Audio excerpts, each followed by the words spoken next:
Lionsgate and Saban Films presents this movie that addresses a few hot-button issues such as racism in America, and why you shouldn't be racist, you dumb bastards, you stupid sons of bitches.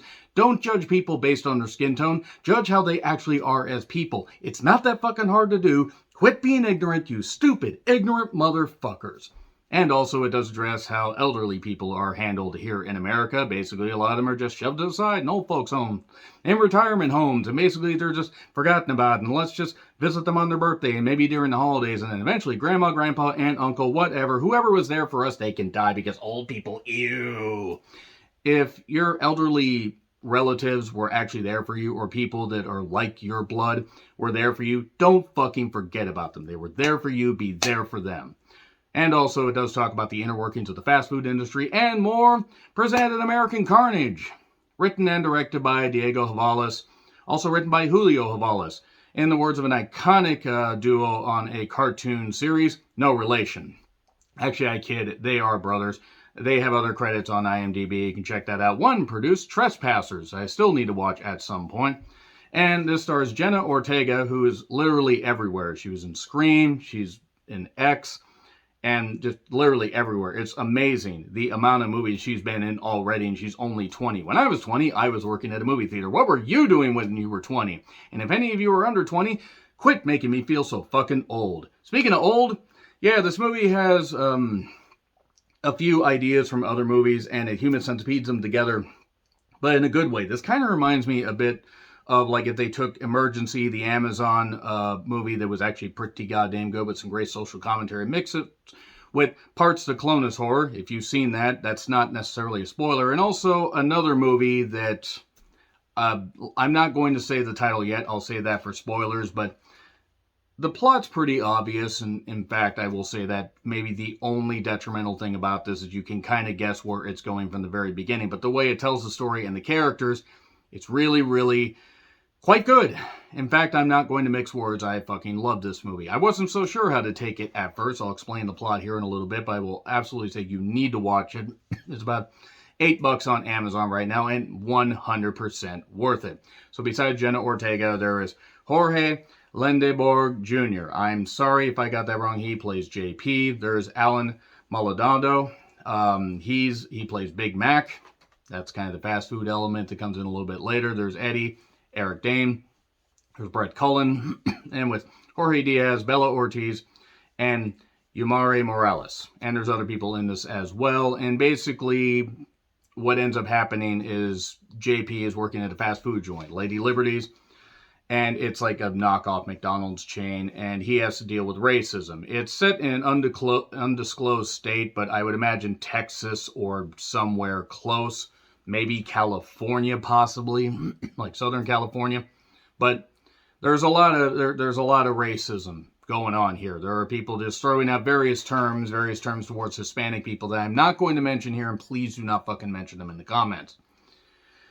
Good God. Good fucking God. It deals with it in a not necessarily subtle, but a comedic way, because some people laugh it off when obviously it bothers them, as it would if you're just judged solely on your skin tone. And Miss Morales, who plays Lily, is going to be going to college, and they're all celebrating with the mother, and JP's there because he's her brother, and everything's good. And then, yeah, ICE agents bust in and arrest them because their mother is an illegal immigrant, even though the children were born here. Yeah, Governor Finn, not to be confused with Finn Balor. Non-wrestling fans have no fucking idea who I'm talking about. No, this Governor Finn character is not pure. Finn Balor is pure. Nevertheless, they are detained in this particular facility called Owl Cove. Yes, there's even a goddamn owl, as if it wasn't more on the nose than that. And it's an elderly care facility. And basically there's a staff that, they're trying to take care of the elderly people. Some act out. They have to stick needles into them to act, when they act up.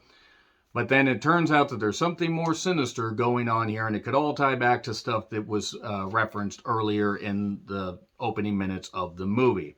There's also an opening propaganda thing, kind of a mock propaganda. It has AOC there, because I can never pronounce her name correctly. And it has some people that are actually on the side of helping people and being human and showing humanity. And then you have Stuff from Fox News, Newsmax, and Trump, aka the wrong side. And if you support Trump, this is me on my soapbox, get the fuck off my channel. Go. Fucking go. I don't want you here. Nobody should want you here. You are not wanted on this earth because you're goddamn pieces of shit, you're anti-American, you're goddamn stupid fucking morons, and there you fucking go. So, now that I'm off my goddamn soapbox, and hopefully I ran off every single one of you motherfuckers remaining, let's talk about the rest of this movie. JP, Big Mac, Camilla, played by Jenna Ortega, and others are there, and it turns out that, well, there's some weird shit going on, and as they delve into this whole facility, they find out there's some weird, goofy, and also, quite frankly, dark shit, and they gotta deal with one racist guard named James, who really looks like he's a self-hating individual, because he looks like he has a bit of a Hispanic background. If not, maybe that was the intention by the makeup and the design that they put with his eyes and his skin tone. But nevertheless, it has a lot of good social commentary about how some people are only out for their own agenda, and even if we should all be in this together to try and help people and work towards a good cause, nope, some people are just, well, quite frankly, selfish. The thing about this movie that elevates it above Emergency, in my opinion, is the comedy sort of works there, or works here, better than there. Emergency, I did actually go back and watch, and I have more of an appreciation for it. I gave it a B+, and I probably should have upped it a little bit more. I like this one just a little bit more because I like the horror elements, and I like the comedy elements, and I just like the fact that it gave me that warm, fuzzy feeling, gave me that throwback feel. This feels like a 90s movie, and I mean that with the biggest compliment. It addresses things that were obvious in the 70s, 80s, and 90s, and even to now, all this bullshit and people being targeted because of their skin tone. It's really good shit. And the Havalas brothers fucking nail it. They absolutely fucking nail it. Diego does a great job directing. Both brothers did a great job writing this. I have a feeling that they put some of their own experiences into this. And the acting's pretty goddamn good. Jenna Ortega is one of my favorite young actresses because she's really developed just a great library just in the last couple years alone. And she also, I have a feeling, is going to have that Lucy Hale, not disease, but appearance where she's going to end up looking like she's about, I don't know. She's going to be 40 and she's going to look like she's maybe 25. Lucy Hale apparently is in her 30s and doesn't look any different than she did during the second season of Pretty Little Liars, which I've seen very few clips of. Moving on from that. The movie has a lot of good social commentary and really does address things well. And also, yeah, boy, that fucking twist. When they come up with that twist, even though it's kind of obvious where they're going with it, they deal with it in a good way, I guess, really is the best way I could describe it. It's disturbing, but it also seems like it could really happen. Yes, it's crazy and all nutty, and it is set in the confines of Hollywood, but there's some good, and not so subtle commentary where this shit could actually be happening. What really goes into your food? What really happens? Why are you not visiting your elderly grandparents or your parents or whatever? What the fuck is wrong with you? And also, don't judge people based on their skin tone. So I'm going to get into spoilers here in just a little bit. It's really good, well written, well performed. The horror elements, some good stuff here. I have a feeling that this movie maybe wanted to lean into a little more stuff but couldn't due to budgetary constraints. But it did have a lot of good stuff to offer, so I highly recommend it. It's about, like I said, $8 on Amazon. Well worth the money, definitely, compared to spending $20 to watch something that was just a first-run release. So let's get into some quick spoilers. These will not take very long, but we're going to get into that. So here's your warning. 3, 2, 1, and spoilers. Okay. So basically, if you're still here, here's the spoilers. So JP sees an elderly woman that seems to have a connection with him when he gets to this facility. He doesn't see his sister. Turns out that elderly woman is actually his sister. But how is this? Is it like Old? Hopefully not, because this movie's actually good. Old was dog shit, my worst movie of last year, I might add. It turns out that what basically is happening is one of their friends, Chris, is he has his asthma medication, and he also is a bit neurotic. And in fact that he says, we were brought to this facility, they're putting drugs in the water and the food and everything, and it turns out that's actually the fucking case. And people are suddenly, all these old people are here, they're acting up, and they're getting injected with this goddamn, stuff to basically knock them out. Turns out these old people are actually young people just treated in a certain way. And how are they treated? With hormones and with other stuff that was in the food to basically preserve the meat and tenderize it and make it 20% more juicy, because it's people. Lady Liberties is people. Yeah, all the burgers are people. Old people, cured meat, and all that. And it's all immigrant people because they won't be missed.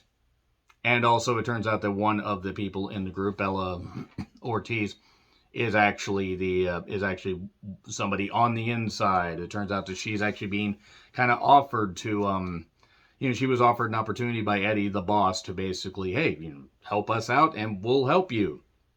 So there you go. Or maybe she was just in on the whole thing the whole goddamn time.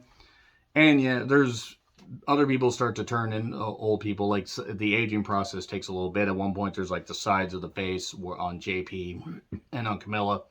And Big Mac, meanwhile, yes, Big Mac, who loves burgers, do you get it? Do you get it? He ends up basically coming to the rescue. We have a bunch of old people that revolt, rip people apart. Eddie gets his jaw ripped off by Chris, who's just about to turn into this weird, spider-like creature, because the final process is morphing and going all crazy and then twisting around to where the meat's fully tenderized. But he just rips Eddie's jaw off, and then Eddie's sent through the goddamn thing and made into burger patties.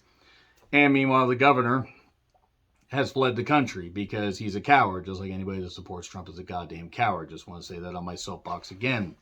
The movie addresses a lot of good stuff, has some good biting social commentary, and I highly recommend that you watch this. And then it turns out that I don't know how they're going to reverse the aging process. They don't really come up with that. Maybe we'll get American Carnage 2, de-aging Boogaloo, but for now, we get to see half old, half young people, and people de-aged and whatever. And our best scientists are working on this, and we'll make better people with blackjack and hookers. No, but maybe we won't do that. The Lady Liberty's chain got shut down, even though workers there were well-intentioned. And there you go. Also, it has a good family dynamic to it, where you don't leave family behind, even if they age faster than you. So yeah, A+. Absolutely 100% good. Recommend you check it out. Let me know your thoughts in the comments. Like, share, subscribe, Twitter handle in the description. I'm John Retlin. I'll see you soon.